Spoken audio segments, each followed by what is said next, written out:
সুন্নাহ, রাসূলের সুন্নাহ, 24 ঘন্টার সুন্নাহ আমার আপনার ভিতর থাকতে হবে এবং গর্ব করে বুক ফুলিয়ে সুন্নাহ পালন করতে হবে। কারো দিকে তাকানোর সময় নেই আপনার। ফজরের আগে উঠতে হবে, ওই সময় একটু দোয়া করা, দোয়া কবুল হয়। আল্লাহ তৌফিক দান করুন সবাইকে, আল্লাহুম্মা আমিন। ফজরের সালাত পড়ার পরে ঘুমানো যাবে না, ওই সময়টাই পড়াশোনার সময়, ওই সময়টাই আপনাকে বই নিয়ে বসতে হবে, কোরআন নিয়ে বসতে হবে। প্রতিটা দিন মিনিমাম 1 ঘন্টা কোরআন পড়তে হবে।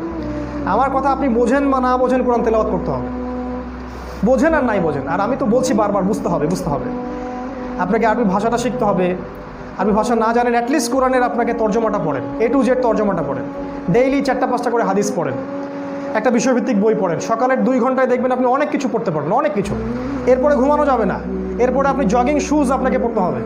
শুজ পরে রাস্তায় চলে যান বা আপনি মাঠে চলে যান, আপনি দৌড়ান, মিনিমাম 4 পাক 5 পাক দৌড়ান, আপনার স্ট্যামিনার বাড়বে। তারপরে আপনাকে ফিজিক্যাল এক্সারসাইজ করতে হবে প্রতিটা দিন, একদিনও বাদ দেওয়া যাবে না, একদিনও বাদ দেওয়া যাবে না। আপনাকে প্রতিটা দিন ব্যায়াম করতে হবে। যদি জিম করতে পারেন খুব ভালো হয়, যদি না করতে পারেন বাসায় পুরো ফুল বডি ওয়ার্কআউট করতে হবে। ফুল বডি ওয়ার্কআউট করবেন, আপনার ফিজিক্যাল, আপনার গ্রোথটা ভালো হবে, আপনি সুস্থ থাকবেন। এই ব্যায়ামের সাথে কোরআন মেমোরাইজ করার সম্পর্ক আছে। আপনি যত ব্যায়াম করবেন তত সুন্দর আপনার মেমোরিটা ভালো থাকবে, মেমোরি শার্প থাকবে। প্র্যাকটিক্যাল কথা বলছি এখন। এবং কোরআন হিফজ করতে হবে মিনিমাম 1 পারা, মিনিমাম 1 পারা হাদিস হিফজ করতে হবে। আরও আছে খাবারের ব্যাপার, এমন কোনো খাবার পেটে ঢুকাবেন না যেটা হারাম খাদ্য দিয়ে তৈরি, হারাম উৎস থেকে আসছে। একটা দিনী ভাইয়ের বাসায় বেড়াতে গেছেন, তার জানতে পারলেন সে তার এই টাকার মধ্যে সুদ আছে, বাদ খাবার ওটা তো সরাই দিতে হবে, খাওয়া যাবে না। কোনো হারাম খাবার যেন আপনার পেটে না যায়, এবং কোনো দাজ্জালীয় ফুড যেন আপনার পেটে না যায়। কোনো ম্যানুফ্যাকচার্ড খাবার খাবেন না, বাইরের সব খাবার বাদ। যে খাবারগুলো সুন্নাহ প্রফেটিক, ও খাবারগুলো খেতে হবে আপনাকে। ফিজিক্যালি আপনাকে স্ট্রং হতে হবে।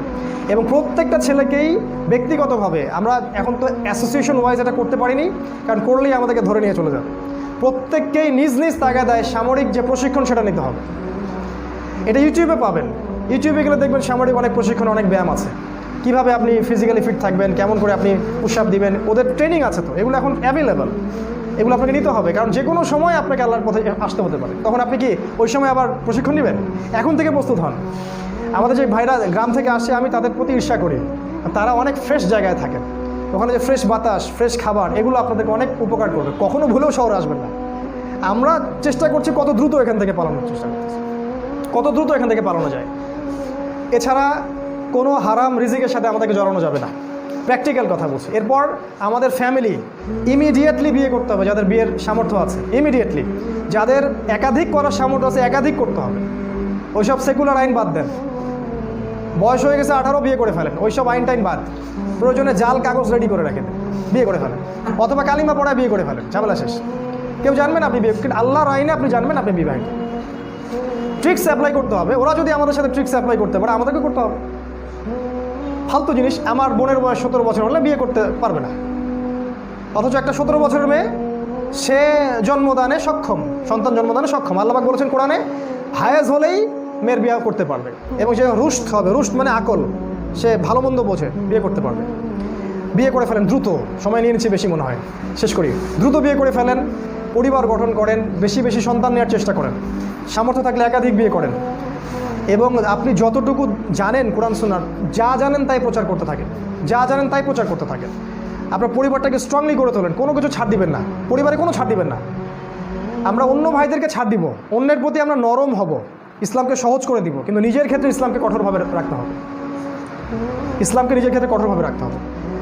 আরও আছে, আপনার এই যে দলাদলি ত্যাগ করেন, আপনি একটা দল করেন, আমার কোনো আপত্তি নাই, কিন্তু মন মানসিকতাটা বড় করেন, সবাইকে ভাই মনে করেন, সবার মাঝে একটা মিউচুয়াল আন্ডারস্ট্যান্ডিংয়ের চেষ্টা করেন, সবাইকে একটা প্ল্যাটফর্মে আনার চেষ্টা করেন।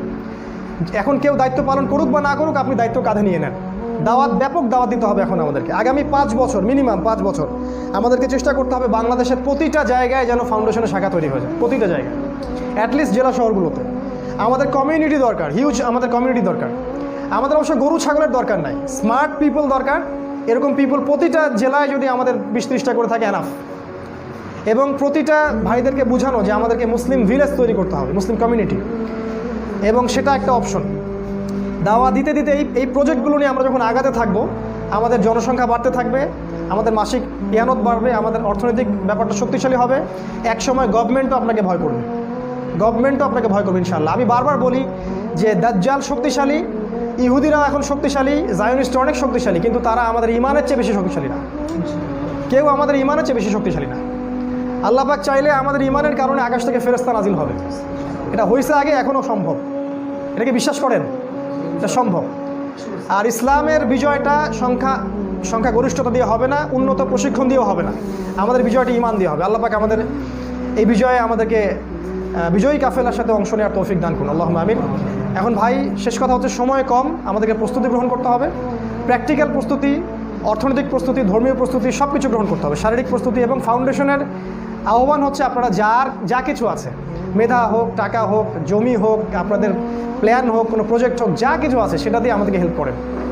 মাসিক ইয়ানত দেন, আমাদের সেমিনারগুলোতে আসেন, ভাইদেরকে দাওয়াত দেন।